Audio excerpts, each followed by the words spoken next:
हार्दिक स्वागत है। हमारा जो अगला पोर्शन था बहुपद वाला, उसका सेकंड क्वेश्चन आज हम देखते हैं कि उसमें क्या है। तो थोड़ा ध्यानपूर्वक सुनिए और इससे स्टार्ट करने से पहले हम देख लेते हैं कि पहले हमने क्या पढ़ा था। पहले हमने पढ़ा था शून्यकों का योग और शून्यकों का गुणनफल। शून्यकों का योग में क्या था, जो हमने एक बहुपद की मानक समीकरण मान रखी थी, जिसमें क्या था f(x) बराबर ax square plus bx plus c। इसके आधार पर हमने क्या देखा था, इसके आधार पर हमने देखा था कि शून्यकों का योग क्या होता है और शून्यकों का गुणनफल क्या होता है। शून्यकों का योग क्या होता है, alpha plus beta equal to minus B upon A. ठीक है, और ये तो है शून्यकों का योग और शून्यकों का गुणनफल हमने क्या पढ़ा था, अल्फा इंटू बीटा बराबर सी अपॉन ए। अब जो अगला क्वेश्चन है ये पहले वाले क्वेश्चनों के विपरीत है बिल्कुल ही। इसमें हमें क्या दिया, इसमें हमें शून्यकों का योग और शून्यकों का गुणनफल दिया होगा और हमें क्या निकालना है, और हमें ये निकालना है। चलो स्टार्ट करते हैं। हमें बहुपद निकालना है जिसमें हमें क्या दिया है, एक शून्यकों का योग और दूसरा शून्यकों का गुणनफल। ठीक है, तो हमारा पहला क्वेश्चन आता है, शून्यकों का योग क्या है -3 और शून्यकों का गुणनफल क्या है 2।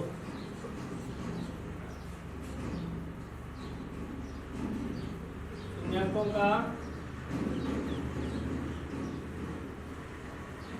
योग कितना है -3 और शून्यकों का गुणनफल क्या है, शून्यकों का गुणनफल। आराम से पढ़ेंगे, बहुत अच्छी तरह से पढ़ेंगे, कोई क्वेश्चन नहीं रहेगा। ठीक है, तो हमने एक बहुपद का मानक समीकरण माना था जिसमें हमने देखा था ax square plus bx plus c।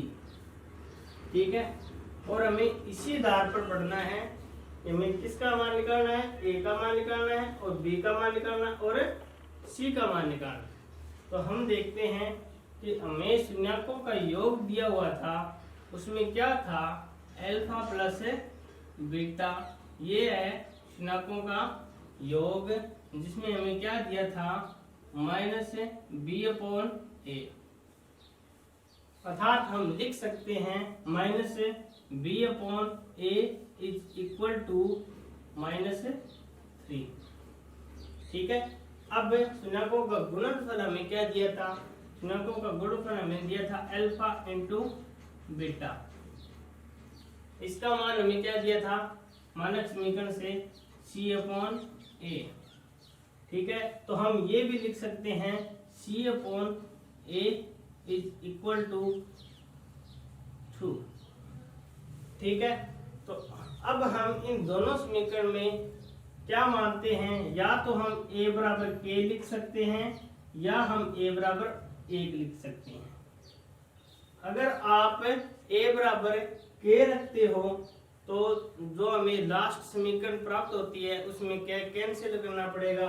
अगर आप a बराबर 1 रखते हो तो हमें जो लास्ट में समीकरण मिलती है उसमें किसी प्रकार का कोई कैंसिल नहीं करना पड़ेगा।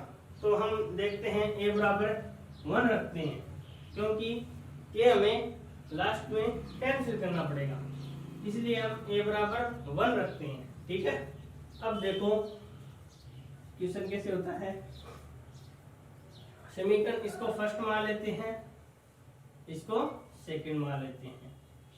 ठीक है, तो देखते हैं समीकरण फर्स्ट से a बराबर k रखने पर, a बराबर 1 रखने पर a बराबर 1 रख दिया, a का मान हमारे पास आ गया 1। a बराबर 1 रख दिया तो b का मान क्या होगा, b का मान माइनस से माइनस कैंसिल, b बराबर 3 इंटू 1 इज इक्वल टू 3। ठीक है, b का मान हमें प्राप्त हो गया। अब आगे हम देखते हैं c का मान। c का मान निकालने के लिए c अपॉन ए बराबर 2। तो सी का मान मेरे पास क्या आ गया, सी का मान आ गया 2 गुणा 1 बराबर 2। तीनों के मान प्राप्त हो गए, सी का ए का मान प्राप्त हो गया, बी का मान प्राप्त हो गया और सी का मान प्राप्त हो गया। ये तीनों मान क्या कहां पर रख देते हैं, इस समीकरण में। ठीक है, तो हमारी समीकरण क्या बन जाएगी, बहुपद क्या हो जाएगा,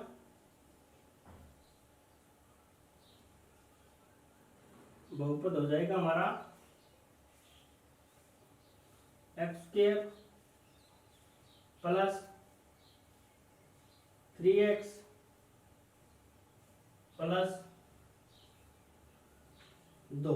सी का मान क्या है 2। ठीक है, अब हमारा नेक्स्ट क्वेश्चन,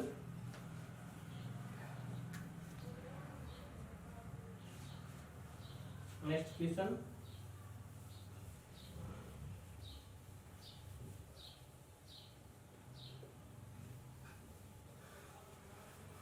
अगले क्वेश्चन में हमें क्या दिया है, शून्यकों का योग दिया है √2 और शून्यकों का गुणनफल हमें दिया है 1/3। शून्यकों का योग क्या है √2 और शून्यकों का गुणनफल क्या है 1/3। वही करेंगे, इसमें देखेंगे शून्यकों का योग alpha plus beta is equal to √2 बराबर माइनस b अपॉन ए। यहां से a बराबर क्या रखेंगे, एक बार लिख लेते हैं, alpha into beta is equal to 1/3 बराबर c अपॉन ए। अतः a बराबर 1 रखने पर, a बराबर 1 रखने पर हम देखते हैं समीकरण, ये फर्स्ट है, ये है सेकंड। तो ये समीकरण देखते हैं, b का मान क्या देगा, a बराबर 1 रख दिया, इससे गुणा हो गया तो b का मान क्या आ गया माइनस, ये माइनस इधर आ जाएगा 1 इंटू √2 तो माइनस का √2। ठीक है, अब इस समीकरण में a बराबर 1 रखते हैं तो c बराबर क्या आ जाएगा 1/3। ठीक है, तो हमारी बहुपद की समीकरण क्या थी, बहुपद की समीकरण थी, ये यहाँ पर लिख लेते हैं permanently, ax² plus bx plus c। ठीक है, ये है बहुपद। बहुपद में a का मान क्या है 1, x² का x² प्लस b का मान क्या है माइनस का √2, ये प्लस नहीं रहेगा, यहाँ पर क्या देगा माइनस √2 x प्लस c का मान क्या है हमारे पास 1/3। ठीक है, तो इस समीकरण को हल और करने के लिए हम 3 से गुणा कर देते हैं। तो देखो 3 से गुणा करने के बाद 3x², क्योंकि यहाँ पर कोई बट्टे में संख्या नहीं रहनी चाहिए तीनों पदों में, तो 3 से गुणा कर देते हैं ताकि ये हट जाए।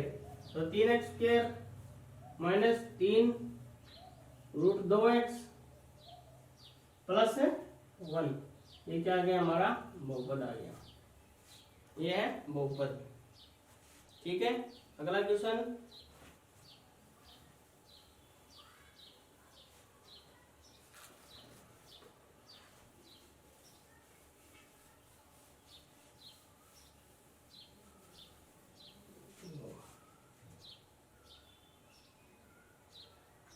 अब शून्यकों का योग हमें क्या दिया है -1/4 और गुणनफल हमें क्या दिया है 1/4।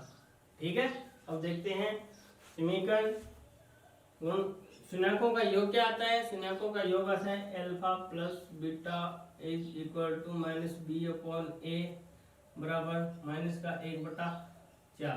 ठीक है, माइनस माइनस कैंसिल हो गया, इधर से कर दो।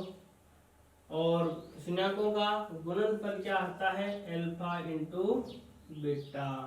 ये हमें जो हमारा गणित की पहली क्लास थी उसमें अच्छी तरह से बताया गया था। अल्फा प्लस बीटा, अगर आप मेरी ये क्लास लगा रहे हो तो पीछे की 2 क्लास अच्छी तरह से देख लो, समझ में आ जाएगा ये क्यों लिख रहा हूँ मैं। ठीक है, C/A इज इक्वल टू 1/4। तो हम क्या करते हैं, अतः माना A बराबर 1 रखने पर A का मान हमारे पास क्या है 1, B का मान यहाँ पर क्या आ जाएगा 1/4, और 1/4 कैसे आएगा, B का मान यहाँ पर 1 रख दिया, इधर से तिरछा गुणा हो गया, B बराबर 1/4। ठीक है, तो C का मान क्या करेंगे, C बराबर 1/4, क्योंकि यहाँ पर 1 है, 1 से इधर गुणा किया क्या आ गया 1/4। ठीक है, तो हमारी मानक समीकरण में मान रखते हैं x² प्लस 1/4x प्लस 1/4। अब बट्टे में 2 संख्या है 4, इन दोनों को कैंसिल करेंगे तो क्या आ जाएगा, बहुपद क्या बन जाएगा 4x² 4 से गुणा कर देंगे प्लस x प्लस 1।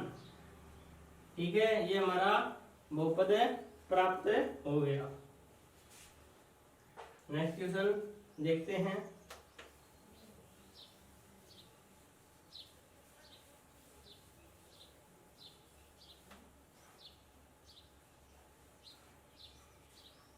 हमारा नेक्स्ट क्वेश्चन है 0 और √5। शून्यकों का योग क्या है 0 और शून्यकों का गुणनफल क्या है √5। तो वही करते हैं। शून्यकों का योग का सूत्र क्या था, alpha plus beta equal to -b/a बराबर क्या दिए है 0। तो a का मान वो आगे देखेंगे, आगे देखो alpha plus beta is equal to C/A बराबर √5। अब समीकरण में मान रखते हैं, माना a बराबर 1। ठीक है, तो b का मान क्या आ जाएगा, b बराबर 0, और c का मान क्या आ जाएगा, c का मान है √5। मानक समीकरण में मान रखते हैं, a का 1 है तो x² प्लस बहुपद क्या आ जाएगा x² प्लस b का मान 0 है 0x प्लस c का मान क्या √5। तो ये हमारी समीकरण क्या प्राप्त हो जाएगी x² प्लस √5। ये हमारा बहुपद प्राप्त हो गया, जिनका शून्यकों का योग क्या है 0 और शून्यकों का गुणनफल क्या है √5। Next question. अगले क्वेश्चन में मान लिया है शून्यकों का योग क्या है 4 और शून्यकों का गुणनफल क्या है 1। ठीक है, तो ये देखते हैं।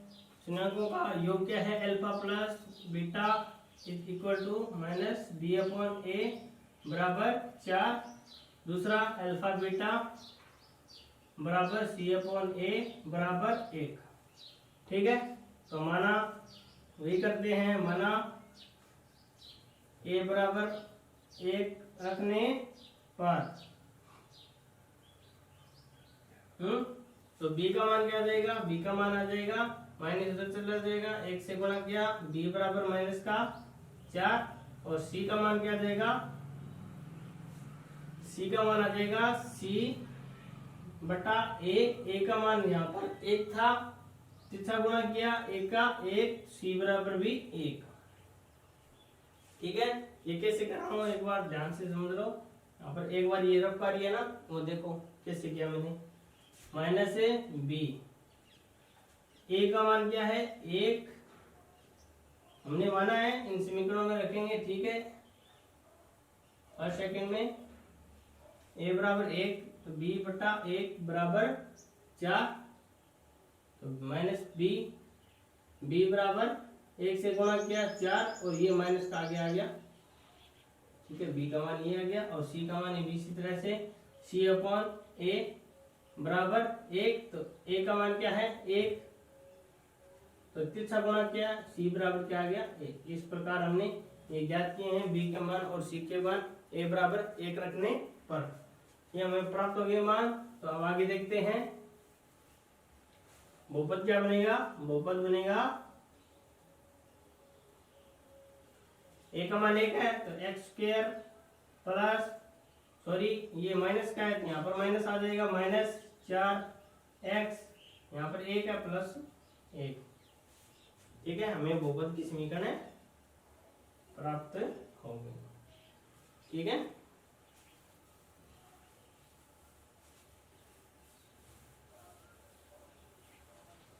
अब हमारा नेक्स्ट क्वेश्चन है बहुपद शून्यकों का योग क्या है 1 और गुणनफल b क्या है 1। ठीक है, तो हम देखते हैं शून्यकों का योग अल्फा प्लस बीटा बराबर माइनस का b अपॉन a बराबर 1। दूसरा क्या है अल्फा बीटा बराबर c अपॉन a बराबर 1। ठीक है, तो माना वही काम करेंगे, सेम है, माना a बराबर 1 रखने पर हम देखते हैं माइनस b बराबर बटा 1 बराबर 1, तो b बराबर क्या आ जाएगा माइनस का 1। ठीक है, c का मान रखेंगे c बटा 1 बराबर 1, तो c बराबर क्या आ जाएगा 1। ठीक है, c बराबर 1 आ जाएगा। ये हमें मान प्राप्त हो गए, ए बी सी के मान प्राप्त हो गए। ए बी सी का मान मानक समीकरण में रखते हैं, तो एक्स स्क्वायर बी माइनस का है तो माइनस एक्स, सी प्लस का है प्लस 1। ये हमें बहुपद प्राप्त हो गया। ठीक है, बहुपद। ठीक है, अब इन क्वेश्चनों में हमने पढ़ लिया शून्यकों, अगर हमें शून्यक दिए हैं तो बहुपद निकाल लिया, अगर हमें बहुपद दिया है तो हमने शून्यक निकाली। अब नेक्स्ट क्वेश्चन है इसके इसी 3.1 का अंतिम सवाल, तीसरा है, जो आपके अभी स्क्रीन पर आ रहा है।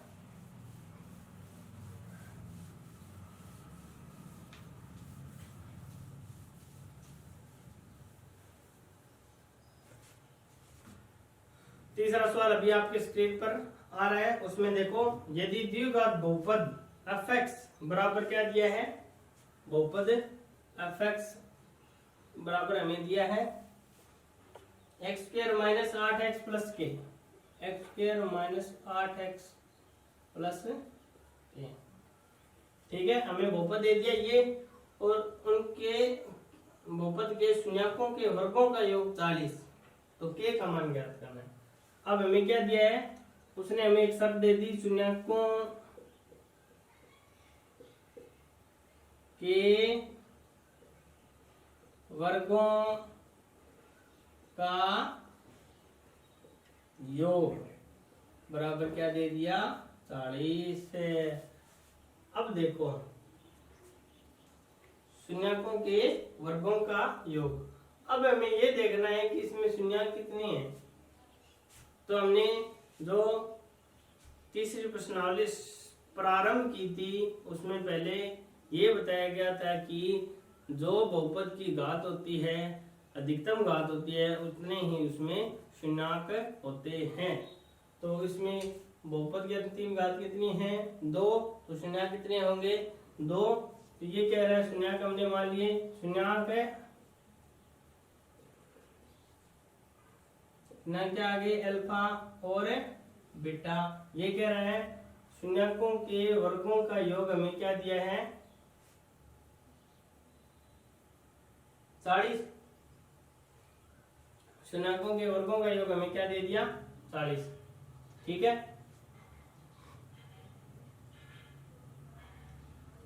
Alpha square plus beta square बराबर 40। ठीक है, ये दे दिया हमें, ये तो है पूरा question.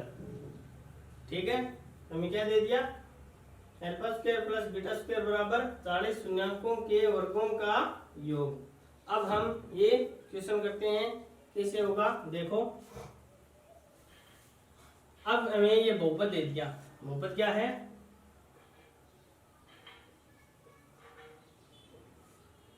X square minus 8x plus के। ठीक है, तो हम अगर हमें बहुपद दिए तो शून्यक निकालेंगे। शून्यक क्या है इनके, अल्फा प्लस बीटा बराबर माइनस बी अपॉन ए।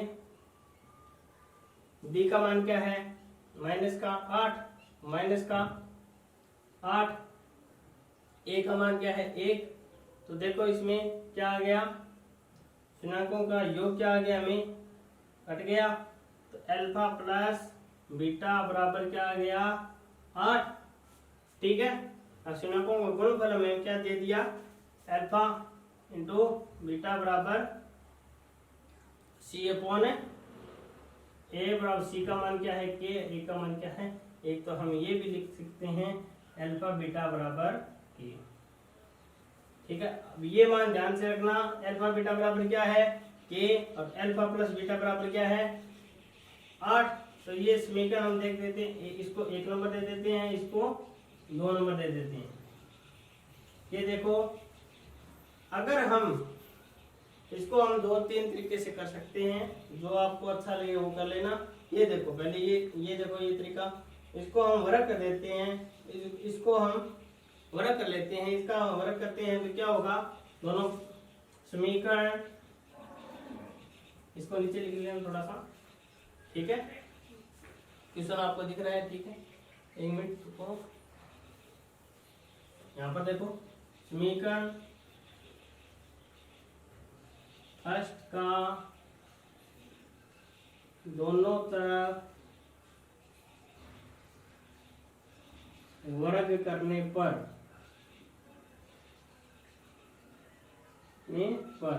तो समीकरण फर्स्ट क्या है, ये है। तो अल्फा प्लस बीटा का वर्ग किया और इधर भी वर्ग किया। यहाँ पर क्या आ गया, alpha square plus beta square plus 2 alpha beta बराबर 64। ये समीकरण आपको पता है, ए प्लस बी की whole cube, sorry A plus B का होल स्क्वायर बराबर A square plus B square बराबर इंटू प्लस 2ab। सॉरी एक बार ध्यान से देखना, ए प्लस बी का होल स्क्वायर, इसका मान क्या आता है A square plus B square plus 2ab। ठीक है, ये हमने यहाँ पर सूत्र लिखा है। अब देखो अल्फा प्लस बीटा, ये स्क्वायर है, alpha square plus beta square का मान क्या है, हमें दिया हुआ है क्या है 40, यहाँ पर 40 रख देते हैं। 40 प्लस 2 अल्फा बीटा बराबर 64। दिख रहा है आपको, तो 40 इधर गया माइनस में, तो क्या आ गया 2 अल्फा बीटा बराबर 64 में 40, ये क्या रह गया 24। अब देखो अल्फा बीटा का मान क्या है कि समीकरण सेकंड से कि अल्फा इंटू बीटा का मान रखने पर अल्फा प्लस बीटा का मान रख दिया। अब देखो अल्फा बीटा का मान क्या है के है, तो 2k बराबर 24, तो k बराबर 12, 24/2, तो k बराबर क्या मान आ गया हमारा 12, k बराबर 12 दिख रहा है ना। ठीक है, k बराबर 12। एक बार दोबारा समझ लो इस सवाल को। हमें क्या दिया, एक बहुपद दिया है x square minus 8x plus के, एक शर्त दे दी, शून्यकों के वर्गों का योग क्या दे दिया 40 दे दिया। अब देखो शून्यक क्या है, अल्फा प्लस अल्फा बीटा होता है, क्योंकि इसमें 2 शून्यक है, क्योंकि इसकी अधिकतम घात कितनी है 2, शून्यकों का वर्गों का योग क्या दे दिया alpha square plus beta square बराबर 40। तो ये देखो हमें बहुपद दिया है x square minus 8x plus के, तो अल्फा प्लस बीटा बराबर माइनस बी अपॉन ए, इसका मान हमने क्या रख दिया 8, माइनस का बी 8 रख दिया बी का मान, ठीक है, ए का मान 1 रख दिया, माइनस का 8 माइनस का 8, माइनस से माइनस कैंसिल, ए ठीक है। तो बी अपॉन ए बराबर 8 बटा 1। अल्फा प्लस बीटा का मान क्या आ गया 8। अल्फा बीटा का मान सी अपॉन ए, सी का मान क्या है के बटा 1। तो अल्फा बीटा का मान क्या रख दिया 1 के। अब देखो जो ये समीकरण दी है हमने, फर्स्ट इसको दोनों तरफ वर्ग करते हैं। अल्फा प्लस बीटा का होल स्क्वायर बराबर 8 का होल स्क्वायर। तो देखो इसमें alpha square plus beta square plus 2 alpha beta बराबर 64। Alpha square plus beta square का मान हमारे पास है 40 प्लस 2 अल्फा बीटा बराबर 64। 40 उधर ले गए, 64 माइनस 40 बराबर 24 मान आ गया। तो 2 अल्फा बीटा बराबर 24। तो अल्फा बीटा का मान क्या है के है, तो 2 के बराबर 24, तो के बराबर 12। थैंक यू, धन्यवाद। आज हमने 3.1 का दूसरा और तीसरा क्वेश्चन किया। आगे 3.2 विभाजन एल्गोरिदम कल करेंगे।